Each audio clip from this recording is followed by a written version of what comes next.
Live here first, ladies and gentlemen, before we get started. Checking socials. Oh, not yet. Let's try this again. You're live on Twitter. Live on Twitter. Okay, that's what we wanted. It's not showing up on my page. Strange. That's crazy. Yeah, it popped up for me too. Okay, it's probably just taking a second. Okay. All right, we're live. What's up, everyone? Welcome back to episode 129 of Titos&Chicken, your unofficial South Carolina Gamecocks podcast, coming at you with a low country state of mind. Zach, what's going on, boss? Welcome back. Yeah, man. Good to be back, man. Good to be back.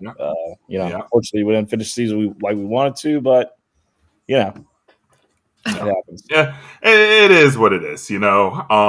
I finally have relaxed from the anger of not making it to a bowl game. This is just not what I was expecting, guys. I mean, I don't think any of us were. Lindsay and I predicted 9-3, 8-4. At the beginning of this season, and we were a whopping 5-7. Lindsay, like, what the hell? Like, first of all, how are you doing, by the way? Yeah, I'm good. You do kind of need to reflect a little, especially, after the disappointment, with a 5-7 finish. But I think, I don't know. Yeah. You can chalk it up to a lot of different reasons, I think, when you really break it down. But nonetheless, I just feel like we weren't good enough. Obviously, we weren't quite there. Injuries, the injury bug stings, and it hit us bad. And I don't know. I think what we're going to talk about today, transfer portal, recruiting plans for this 2024 season are going to be monumental as far as, what Beamer can do, especially to kind of ease the doomsday people after a season that didn't go the way we wanted. So I think this will just be a huge off season. Like we all knew, like it has to be every year, I think, with this new normal of college football, but especially for, I think, the fan base as a whole. And I think he's doing that. I mean, you can see this man doesn't sleep. So clearly he's on the trail. Yeah. It just, like I said, it sucked. Let's just be real here. To go 5-7, to miss a bowl game, to have players transfer out. That's a part of football. That's a part of the landscape now, But let me get this out of the way first, guys. Please don't forget to like, subscribe, comment, rate. Obviously, help us continue to get this podcast out there. We would greatly appreciate that. Zach, I gotta talk to you first here, man. You gotta talk to us about this new job you got here. Congratulations, by the way. I appreciate it, man. It's a little weird not being in my office on a Saturday. If that makes sense. Yeah. Nice that weekend's off, huh? Yeah, this is something new, man. Like, I got up this morning. I'm like, I feel like I need to be somewhere right now. I feel like I'm not doing my due diligence in my job right now. It's weird. So you're gonna love it. You're gonna love it. I'm super stoked, man. It's the whole schedule is different, and I mean, I'll be in the upstate a lot. Unfortunately, that's be part of my market, but it's all good, man. Like this is I was up in Greenville the last couple of days to start the week out, and I was pleasantly surprised that like it didn't seem like there was and I was saying this on the Welcome Home podcast, like this didn't seem like it was an overbearing amount of Clemson fans. They're like there wasn't a lot of orange, if that makes sense. I mean, I'm sure there is, but I don't know. For what I saw being up there in 2 days straight, I was kind of shocked. Like the places that I went into, there was a lot more Gamecock stuff. I'm like, okay, all right. Good people. Yeah, I wish that could happen in Myrtle Beach. Jesus Christ. Yeah, but it is what it is. No, but seriously, congratulations on your new job, man. And I gotta congratulate your Senior Bowl credentials here. That's super dope. Like I saw that last night, and I was just like, holy shit, dude! This guy is just everything's happening right for him right now. Yeah, dude, it was crazy. That's so cool. A surreal experience when I got that email. They're like, "You've been, approved." I'm like, man, like what? Like, is this real? Like, is this reality? Like, I had to look at it twice. I had to look at the email twice. I said, I've been, or I'm waiting to be. And man, it was just like, man, like this is happening right now. And Because I know you tried for SEC Media Days, and that didn't work out. But here you go. Yeah, and I think, too, timing just wasn't good on my end because I waited till like the last minute. I didn't know when to put in for that. Hopefully that'll be a different story this year. I have talked with Jim Nagy that is over the Senior Bowl in the past, and I don't know if that had something to do with it. Honestly, I don't know, but I just it's so surreal, man. Like I can't believe it. Like this morning with more messages about it, I'm like I don't. It doesn't seem real, honestly. But here we are, man. Here we are. Good things happen to good people, Zach. They really do, man. Seriously, that's so awesome that happened to you. So, but guys, Zach and I have the basketball game here in the background. So if you see us dozing off or looking at something, and Lindsay does as well, if you see us just switching or turning our heads every 5 seconds, that's what it's because. Gamecocks are up 11-8 right now with 14 minutes left. So let's go ahead and dive into this episode, guys. Big weekend. Big weekend recruiting wise. We got some monster names in the building. I can list off a few of them. You got obviously Rocket Sanders here from Arkansas. You got running back Elijah Green from North Carolina. You got wide receiver McGowan from Vandy. And the biggest one of all, the defensive lineman from Texas A&M, former five-star Overton. What's his first name? LT Overton. Is his brother coming too, or is it just him? It was rumored that he might make it, but I hadn't seen him on the list as far as different outlets yet.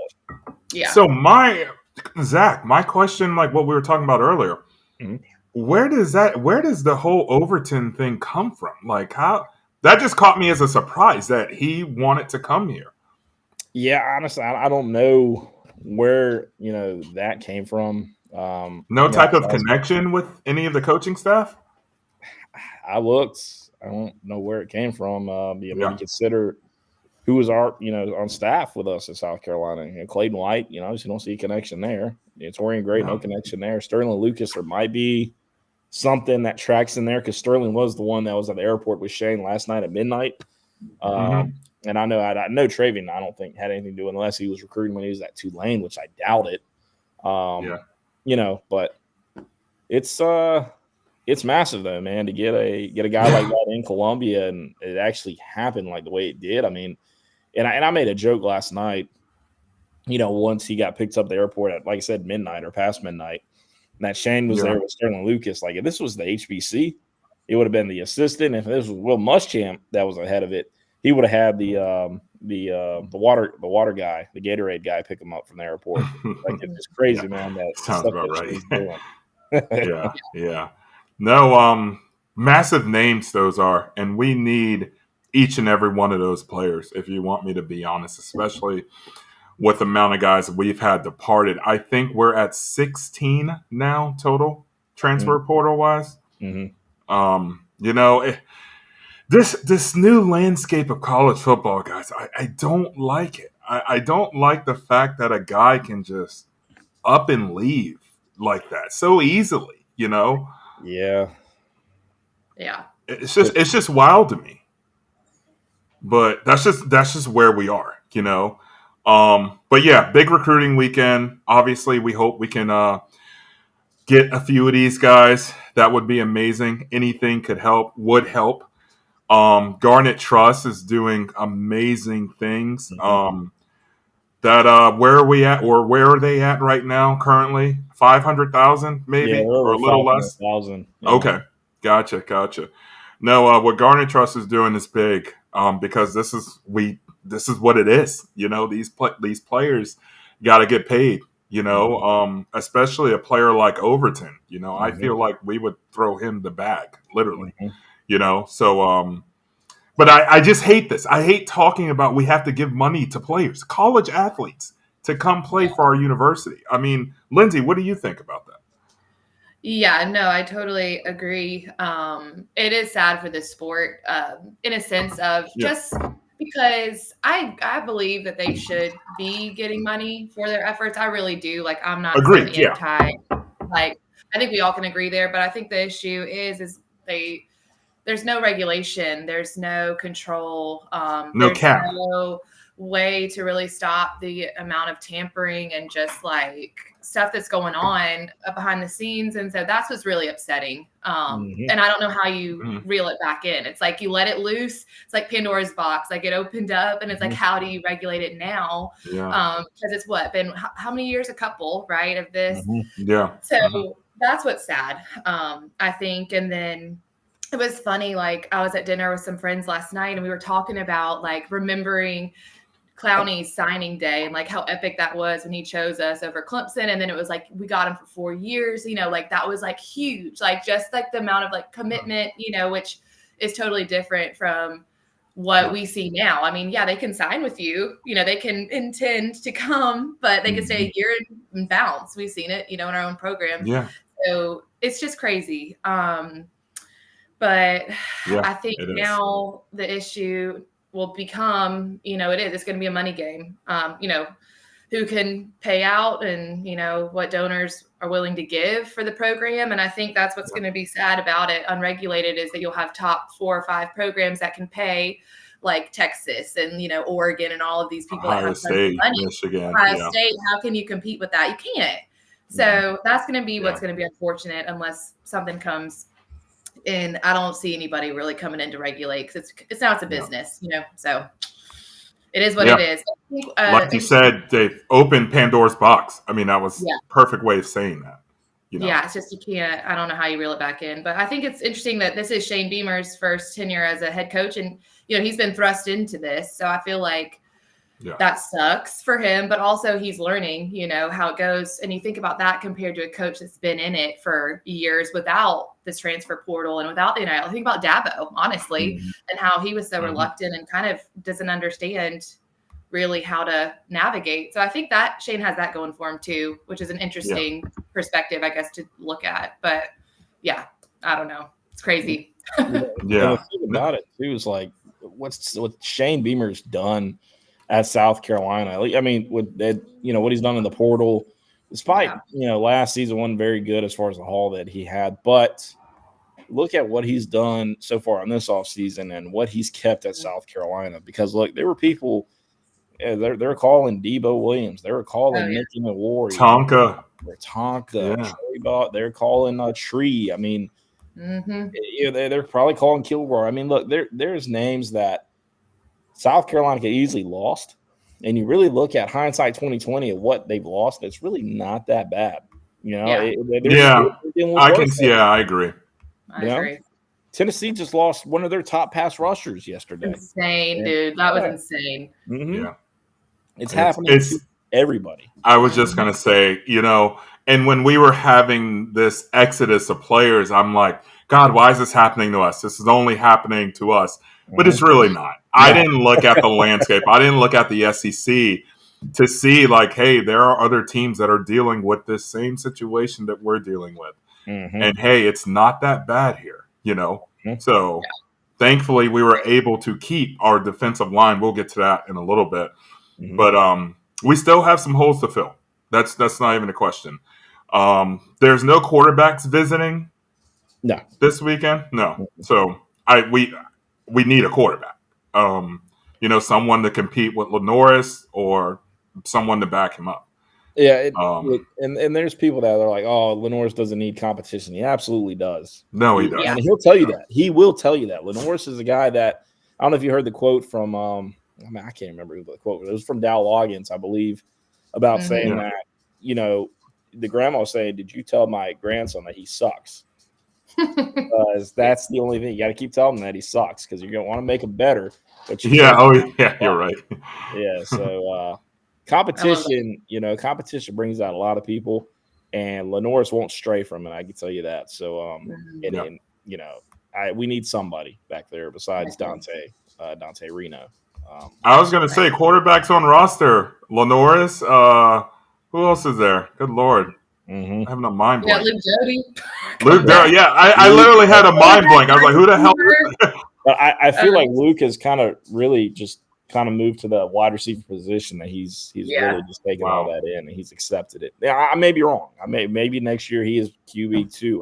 I don't know, but to me at this point, I feel like he's made that full transition to wide receiver. Something was telling me Luke Doty was going to transfer after this year, but he's another Dakereon Joyner, man. You know, he'll do whatever he'll do whatever the coaches tell him to do, and you know, he does a good job. You know, I said during the season, you know, I was tired of the feel good stories. Put in the freshmen, you know, and I kind of still stand by that. But at the same time, man, Luke Doty he's been with this program since I think 2019, right around there, you know, and he's been through all the changes, everything, you know. So thank you, Luke Doty, for being with us and sticking with us, you know, to carry on as well. But I think just his presence alone is like he's taken on this like mentor role too, and like, you know, talking about all his experience and just like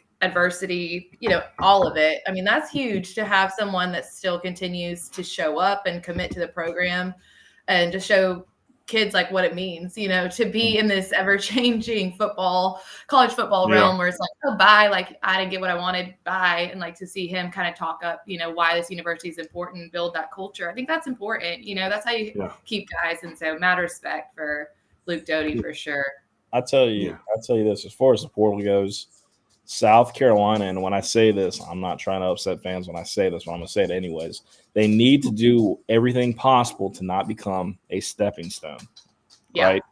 And we're seeing Juice Wells now, for whatever reason, look at Ole Miss. I would have thought when Juice was going to go to Texas, it'd been like, all right, he could possibly go to the playoffs next season. And Ole Miss might be able to go because it's moved to a 12-team format, but you know, Texas, I could absolutely see in the playoffs versus Ole Miss. Ole Miss is going to have at least 3 losses on the season next year if you look at their schedule.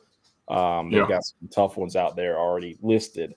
You know, they add Georgia to the slate next year. And Ole Miss comes to us next year, don't they? Ole Miss comes to twice. Which, by the way, last time they were in Willie B, they lost the sandstorm game. Yep. Apparently, so Zach and Lindsay, I didn't even notice we have a chat room here. And we have someone talking in the chat room.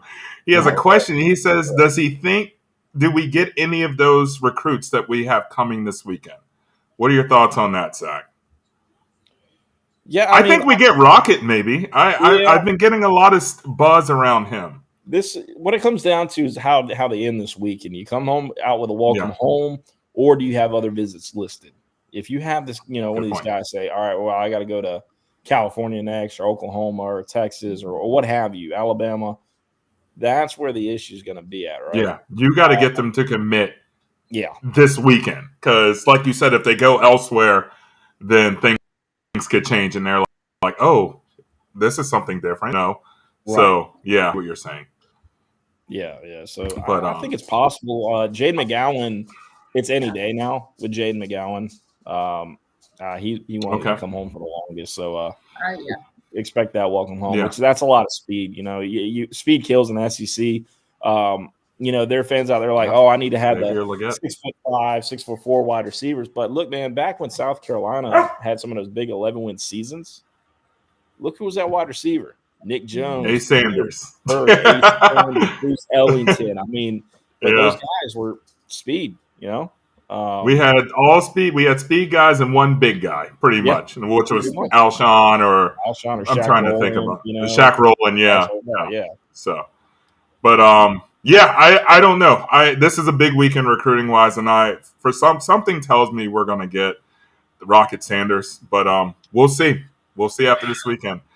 All right, so now let's talk about some negative stuff here. Change the tone a little bit. Let's talk about the Juice Wells situation. I'm just tired of this. Like, I just want him to commit to a school, and I don't want to hear about it anymore. I'm just so over this crap with him. You know, like, this dude literally was getting a haircut in the facility, dogging us. Literally. Disrespect, dude. Like, I'm not, I'll piss me off. How did Beamer not see that? But I heard after that whole thing happened and it was on Twitter, the video, like they changed the locks on the door or something like that. Zach, what was that? So he couldn't get back in? probably they changed his like key card access because that's how you get the facility. Key card, yeah. Key card. That's how you deactivate his deactivate that thing. Bye. Yeah. Exactly. I mean, I said my piece on X or Twitter, whatever you want to call it, about how he handled the situation, and it was just immaturity. I mean, honestly, extremely immature. Right, go. But it's just obnoxious the way he handled things, and it just adds fuel to the fire to the stuff that he was doing on social media platforms. Like I would have thought, personally, my dealings with Juice Wells, I would have thought he would have been higher than this. Yeah. But then again, it's like the same thing with Marshawn Lloyd. I've had many deals with him and the things that he would do, and the things he would left South Carolina. I mean, he was telling guys not to come here. It's extremely aggravating. And, the fans that are pissed about this, they have the right to be pissed. I mean, look, you got people buying his stuff, buying his jersey, buying this, that, and the third. I mean, what ultimately that's going to do, that's going to that's going to move people out of doing that further. Like you've got guys like Palmetto Autographs who do a fantastic job at what they do, but a lot more people are going to become more reluctant as time goes on to even buy any of this merch. I tweeted that. I was just I can't remember what the tweet exactly said, but I was just like, people really are going to stop buying player merchandise because there's no tie. Like you don't know what's going to happen with them. You will be lucky to get a good player, to stay for 3 years. 3-4 years. It's just, oh man, that's another topic we can sit here and talk about. But he just handled this completely wrong. Like I was just like, wow, dude. Like I'm borderline about to mute your name because I'm tired of seeing it on my feed. It just blows my mind. Go to Ole Miss, just get it over with. We know you're going there. I mean, I thought it was Texas in the beginning. You said, that's what I think. Like Texas is a good spot. You're going to go to the playoffs more than likely. Yeah, and he's got a former teammate at James Madison that is a real estate agent that wound up going to Texas to play, I think, football down there, and he played for a season. Now I think he's in real estate down in Texas. So we all thought that's where he was going to go. I don't know. Just I'm tired of it. It's exactly. It's in the merchandise situation, man. One person I do feel bad for is Cox by 90. Oh yeah, because he did so much for that guy. Like literally generated so much money, gave his own money to him, I'm sure, to help him out or whatever, and just gone, just like that. Yeah, it's got to get old for CB90, man. Like he sees it happen multiple times now that this has happened. Oh yeah. Marshawn Lloyd, Juice Wells, Jaheim Bell. It gets old, right? Which you just kind of got to learn, like stop growing a connection with these players, like an emotional connection, because they're gonna hang out and they'll leave whenever they want. If someone's gonna offer more money, they're gonna go.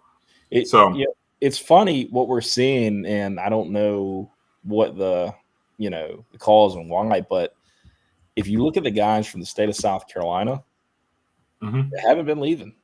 They haven't been leaving. They don't even entertain it. They don't even allow it to be entertained. They're like, nope. No, it's just it's something different, man, about the South Carolina mindset. I never even thought about it like that, but you're right. Now that I think about that. Wow. Okay, well, like we said, Juice, just go. Like we're tired of hearing about you. We're tired of seeing your name on our feeds. Just go. We're just so over this whole thing. Some positive news here. Debo Williams will be back with the Gamecocks, a complete tackling machine. That was big news. That was big news. I think that was the day before yesterday or something like that. Yep. We needed him to come back. He was a player we didn't want to lose. Debo and the defensive line. You got Tonka. You got who are the other two? Jesus Christ. Sanders. Got TJ Sanders. Yes. TJ. Alex. What was the other one? Alex and Huntley. Yeah. You got the core of the defensive line coming back. So obviously that's one unit that we really won't have to worry about next season. Because those guys, I thought they did well this season, especially the Georgia game. Holy shit. TJ Sanders went off that game. He did. You know? Yeah. Yeah, I'm still mad about that game, by the way. 14-3 at half, guys. 14-3, and we still lost. Damn it. But it is what it is. But no, to have the core of the defensive line coming back is huge. But like we were talking about earlier, Zach, who do you see a quarterback? What quarterback do you see us trying to go after to come here? I know KJ was a topic a couple of weeks ago. What's the buzz with that? Have you heard anything with him? I haven't heard anything personally on my end. I mean, I know he was a favorite to come to South Carolina, but KJ is going to want to. He's going to want to play. Like, he's going to start. He's going to start. Be the guy. He is a 3-year starter? 2-year starter at Arkansas? Yeah. Gotcha. So you're going to tell me that the future that's supposed to be, Lenore Sellers is right there. And then you're going to say, all right, well, Lenore's, we're going to bring in KJ so you can learn off of KJ after you just spent a full year learning off of Rattler. Yeah. That's fair point. Yeah. See, I'm not buying into that, man. Like, it's time to, if you want to get Lenore's competition, get it for him, get him competition, but you don't want to bring in a guy that, is essentially going to push him out of a job. And KJ would do that because of his experience, right? Yeah, and he's got some numbers to back him up, 100%. He does. So why bring in another, possible QB1? You're going to bring a guy like him from, I don't know. I mean, people love this kid from Holy Cross maybe as an option. You're going to have to find somebody. More than likely, go to QB2 at another school, or even possibly QB3 at another school. But you're going to try to find somebody that can just push the needle a little bit. But I mean, you're not going to bring in the kid from Coastal. No, you wouldn't bring a Grace McCall or anything. Oh God, no. No. Well, I just his name's on the list, so I just thought I'd bring it up. No one wants Grayson McCall. You look at this guy wrong; he's injured. Please, no. Yeah. No offense. No. Yeah, but no, I agree. Bring in someone, literally someone, to give him competition and to be, in case something happens, hopefully not, someone that can come in and command the offense. Yeah. But yeah, this transfer portal stuff, guys, I can't stand it. And then here, I forgot about this one, Mario Anderson. What did y'all? Well, Lindsay, I'll go to you first. Former Newberry graduate here. What did you think of Mario Anderson leaving? I was shocked, honestly. Okay. Like I really didn't expect that at all, to be fair. And I mean, it was annoying personally, because I just feel like, look at what we did for him. I mean, took a chance on a D2 prospect. I mean, of course, like he had, he's an All-American. Like, obviously, he's skilled, but I mean, that's the thing. We gave you a platform, like we gave you the SEC, like we gave you mid-year the starting position, and like your name got out there. I kind of feel the same way with Juice Wells too, in a sense. I'm like, bro, like we picked you up from JMU and like gave you this platform, like this stage, like you like. Not we made you, that's not true, but gave you this position to be successful, and it's like you have nothing to show for that and you're just going to leave. I don't know. I think Mario Anderson got some bad advice. I mean, we know Juice Wells, he's going to get picked up by somebody, but I don't know why he left. I really don't, because I mean, he was going to be given this RB1 position for South Carolina next year, in my opinion. Like, I mean, so why leave for more money? For where are you going to go? Like, what higher sort of school are you going to go to besides South Carolina? I think he's going to be disappointed. I really do. I think he's like going on visits like out west, I think, like maybe Cal, like some random places, right, Zach? Like Cal and Washington. No, not Washington. Southern Cal. I think Southern Oklahoma is looking at him. To what extent, I don't know. It's just weird. It is. It is. And what I would say to that is just like the guy's about to be a father. And Lizzie, I did say that. I know it's a difference maker. Like it changes your life. Mm-hmm. And I really hope for whatever he chooses from now, it makes sense to him and like it works out for him because that's fair. He's got NIL here at South Carolina. He's got things set up, but it's like you're taking a risk essentially, right? Huge risk. Yeah. I agree. And then if you're going farther away, like that just doesn't make sense. I mean, you're uprooting, like you said, your whole family now. I mean, you're pregnant girl and then your baby, like you're going to uproot them all. And it's not anywhere close to where you are at this current moment. So that's a good point. My thing is, what I heard with him was he was asking for more that he's worth. Yeah. And that we want to spend that RB money on a running back that's going to be a running back, a starter, a D1 running back, someone of value. So that's what I heard. The asking price was too much for him. Yeah, and that's correct. And that's like same thing with Juice. Like I don't know where Juice got it from, but like some reason he thought he was worth more than what he. I mean, just there's some astronomical numbers are thrown out. I'm like, where are you even getting this from? Like that's not even That's not even what the asking on NIL is right now for wide receivers. But the estimated value, like where are you getting this number from? Yeah. And I don't know. Maybe Lane finds it. Maybe Lane's like, oh yeah, he's worth that. I mean, look, you don't know that Juice is going to come back the same way that he played last season. You don't know. Yeah, you don't. You flat out don't. You're right. Yeah, that's a risk too. He sat out all season. That's a risk for somebody to take on him. Exactly. I agree totally.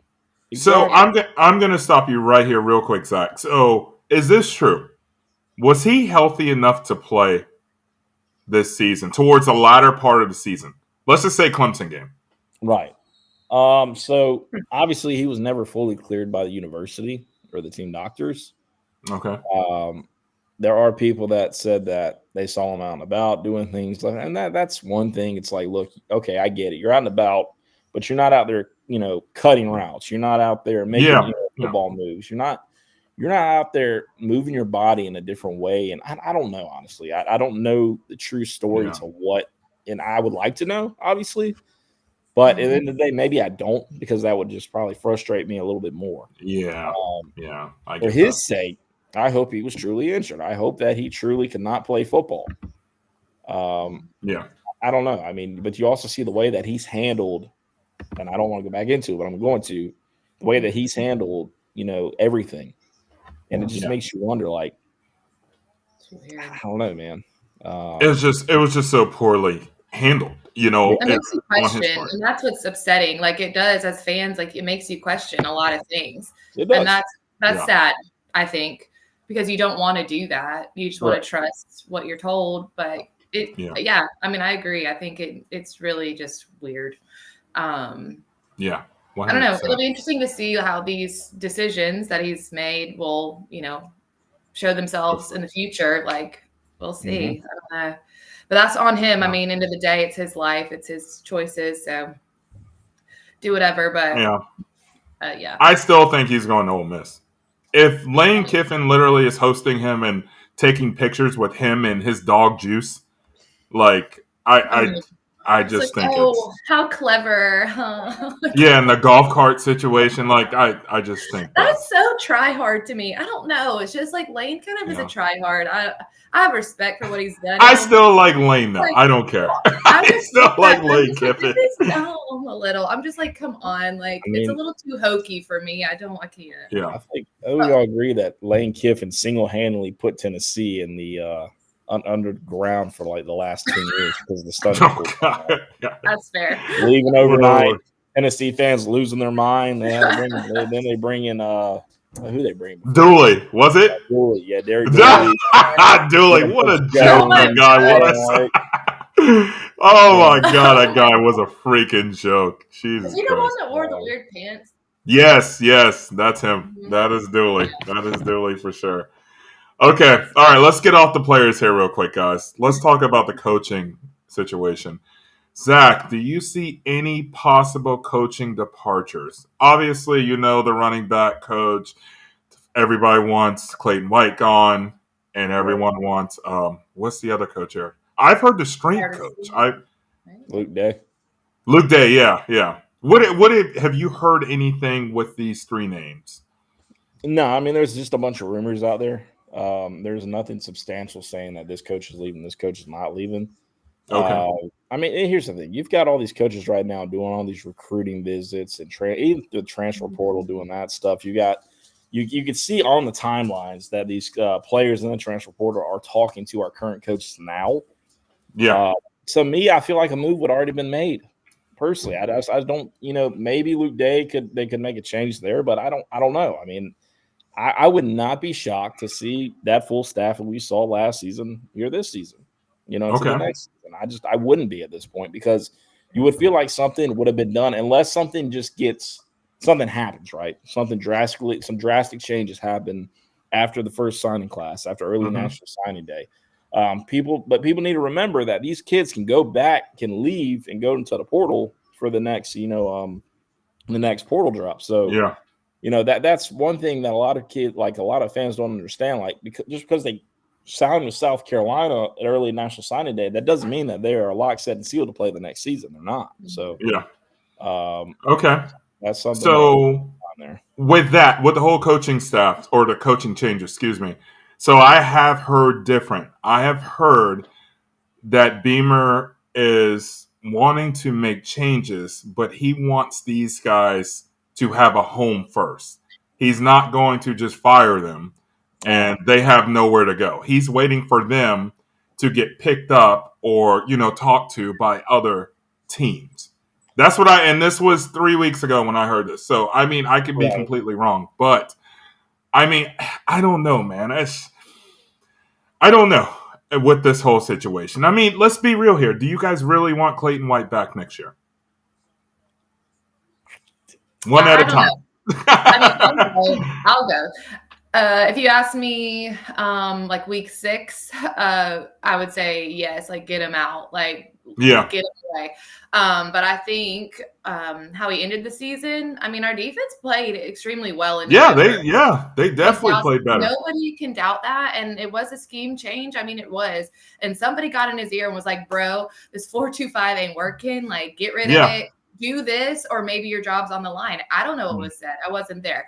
But make this change, use the personnel better, and let's figure it out. Yeah. And he did. He did that. And I think stop putting our biggest safety on slot receivers. That's that pissed me off so much this year. So much. It was wrong. I mean, it was wrong. Yeah. And I think that says a lot, though, because I feel like in the past we had coaches that were unwilling to change, right, or unwilling to, take the advice, I guess you use loosely, like, the initiative that they're told do this or you're not going to be here, and they were unwilling to do it. Whereas if Clayton's going to listen and going to change, I think that's huge because, like Zach said, I mean, he's been here, and I feel like he is in the recruiting game and like picking up. These players, like you don't want to do this mass firing on a whim. And then you're stuck with, okay, well, now I'm not going to go to South Carolina because like, I don't know who's going to be my defensive coordinator. Who's going to be the next coach. So I don't know. I'm like, I'm with Zach. I'm like, I feel like a drastic change, like a firing of a coordinator, that would have happened already. And it hasn't. Okay. And so that tells me that I think Clayton's on for another year. I agree too. I mean, I feel like a strength and conditioning coach, you can kind of change later on. I don't think that's something that has to be decided right away. Yeah. But I do think if you asked me about the coaches that you mentioned, like he would be the one that I would be like, okay, like he can move on. Just because you look at the injuries and you just look at those kinds of things, like that's important. And especially, looking at the 2024 schedule, like we cannot afford to have the kind of injuries that we had this year. We're not going to talk about that schedule for a while. So with the mass exodus, of receivers we had, I thought for a second, like, oh shit, is Stepp leaving? Right. Like, why are all these wide receivers leaving? Right. Like, Zach, what did you think of Sampson leaving? I just thought that was random, or was he just wanting more playing time? Or wanting playing time, excuse me. Well, you think about Landon, he had something happen this season personally that I can't obviously speak on, but we won't, Yeah. But that's got something to do with it. But I'll tell you this, man, like even though Landon's leaving, I don't know if you've noticed the activities going on Twitter or X, whatever you want to call it, but Landon's dad, who's a big Gamecock fan to this day, even though Landon's leaving. He posted on I think it was recruiting visit. Yeah, it was recruiting visit with Braylon Staley that he's going to sign with Tennessee. But he posted about like Justin Stepp's shoe game. Like Justin Stepp's shoe game is elite. It's not out of like lost love there. He's leaving for other reasons. I was kind of surprised about Omega Blake. Don't know where he's getting that mindset from, thinking that he's quote unquote better than what he's yes. Yeah. I don't know. I don't know if I don't get it. I really don't. You and I both. Yeah. No. And some of those guys just weren't going to see playing time. Xavier Short not going to play at South Carolina. We could all see that. Yeah. You look at South Carolina, the wide receiver room. It's very, it's very thin, right? It's thin. It's very thin right now. You do. I believe you have Eddie Lewis coming back at this point. I think Simmons or Simon. Lewis. No, Joshua Simon's coming back. Yes. Obviously Nick Harbor, Elijah Caldwell, Russell, right? Yep, Tyshawn Russell. And then you're bringing in good talent. You're bringing Mazio Bennett. Great talent. Oh, yeah. Keep forgetting about that class coming in. Yeah, exactly. And then you've got some other guys coming in too. I mean, think if we can add the Vandy kid, McGowan, and Jared Brown, the Coastal Carolina kid. We'll try to get that depth back, So it's just, man, this is just the landscape of college football right now. The turnover, it is what it is. It is. This is what I didn't sign up for it, but I hate this. I'll be flat out honest with you. I do not like it.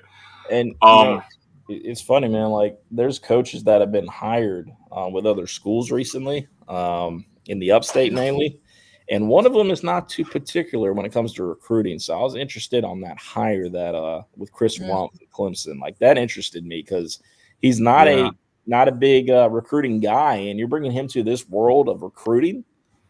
That's an interesting move by them. It is a very interesting move by them. Yeah, and they keep calling it home run hires. He's heralded by like the most amazing decision. Yeah, exactly. Everything's a home run hire to Clemson. Right. Yeah, right. That's how well that Garrett Riley hire's been. Right? Yeah. Yeah. Good job. Yeah. Okay, so real quick, what is the future for Gamecock football, Zach? What do you see coming? Obviously, we're 2 weeks out of the season, but what do you see going on coming into the 2024 season? Look, man, do you see us taking a step back? Do you see us taking a step forward? Here's what's tough is that dang schedule. That's what's tough next season, right? You're right. But we need to see how everything plays out, because what we forget about is that offensive line, right? Vershawn Lee probably going to return. Jalen Nichols hasn't said yet, but he's probably going to return.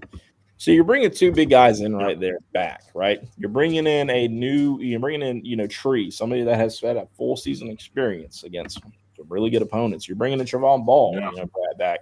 You're bringing in Marquis Anderson, right? He was injured this season. You're bringing in Josiah Thompson, which, by the way, the first 5-star in South Carolina history on the offensive line position. Crazy, man. Wow. And and people argue that he's better than Jordan Seaton, being the number one offensive tackle in the country, number one offensive lineman in the country. So you're bringing that in. You're bringing Cam Pringle, Blake Franks. You're bringing in so much. It's good. That offensive line is going to be a complete overhaul than what it was this past season. Yeah. Thank God. Where we had, what was the left tackle that was getting killed every play? The Ivy League transfer. No, I can't say his name. Gardula was. Gargiulo? No, I don't think he was. It was number 77. You're talking about Sydney. You're talking about Sydney Fugar. Yeah. God, that guy was awful. I'm sorry. That's awful. Well, to be fair, Sydney was a project, and the staff coming in, and also the way everything cut out last year wasn't supposed to happen the way it did. Jalen Nichols was never supposed to go down for the season. Marquis Anderson was never supposed to go down for the season. There were so many injuries on that offensive line, so many mismatches, so many different matchups. And I'm impressed. It was a different lineup pretty much every game. What? It literally was. That's crazy to me. Wow. And people are pissed at Lonnie Teasley. Like, come on, man. That's like, dumb. How do you expect to keep anything going? And put on Lonnie. Like, oh yeah, we suck because of Lonnie Teasley. No, exactly. Lindsay, what about you with the future? What are you thinking? What do you see with the future of Gamecock football? Yeah, I mean, I think that's a great point to make about the offensive line, especially what's coming in versus and comparing it to who is going to be healthy, who's going to be back, etc. That'll be massive, obviously, with who we're playing. I mean, Jesus, like if you have to have depth. We all know this. This is basic football 101. You have to have depth. You have to be healthy. You have to have consistency, especially in that position. We all know that. What stands out to me, I guess, for the 2024 season is the amount of, we talked about it earlier, the amount of defensive players that chose to stay home, that did not enter the transfer portal, like veteran players at all levels. That's what really stands out to me. And then also thinking about the 2024 class that's coming in that department, I think that's huge. I mean, I think if anything, our defense has to be stout next year. It has to be gritty. It has to be physical for us to even have a shot at the schedule that we're going to have to play. And even the places that we're going to have to travel to, like, it's insane. Oklahoma, Alabama. Yeah. Yeah. Wow. Yeah, not great. So anyways, I think that, like, for me, that's what stands out. The defensive players that chose to stay got their Garnet Trust deals and then are just ready to come in and work. I mean, I just feel like they have a mindset like, job's not done. Like, we have more work to do. I think November showed us that, the grit of that defense. I'm serious. That defensive line, listen, they turned it around. So I'm super impressed by that. And then talk about depth, like that's what you want. That's the trenches is where you want depth. And we didn't have that as much this year, but those guys showed up. It's coming next year. And it's coming. Exactly. So I think that's massive. So that's my takeaway. Questions, surrounding wide receiver room, of course. Lenore Sellers and like quarterback situation. Not questioning him at all, but no, we're not questioning him. We're questioning the depth. Yeah, exactly. Yeah, but I do agree. I feel like we might get Rocket Sanders as a welcome home this weekend too. I don't know why. I'm feeling it. Yeah, that would be nice. That would be really nice. So, but guys, wow, thank you. This episode went a lot longer than we thought it would, but this is what we do. All three of us, we love to talk Gamecock athletics, Gamecock football, especially. Thank you guys so much for joining us. Hope you guys have a good Saturday. Gamecocks are up. Zach, what's the score? It's not showing up on my. It's like 38 something, right? Yeah, I think they're up by like 6, I believe, at halftime or 8. Okay, up at 6 at halftime. All right, keep it up, guys. On that note, go Cox. Go Cox.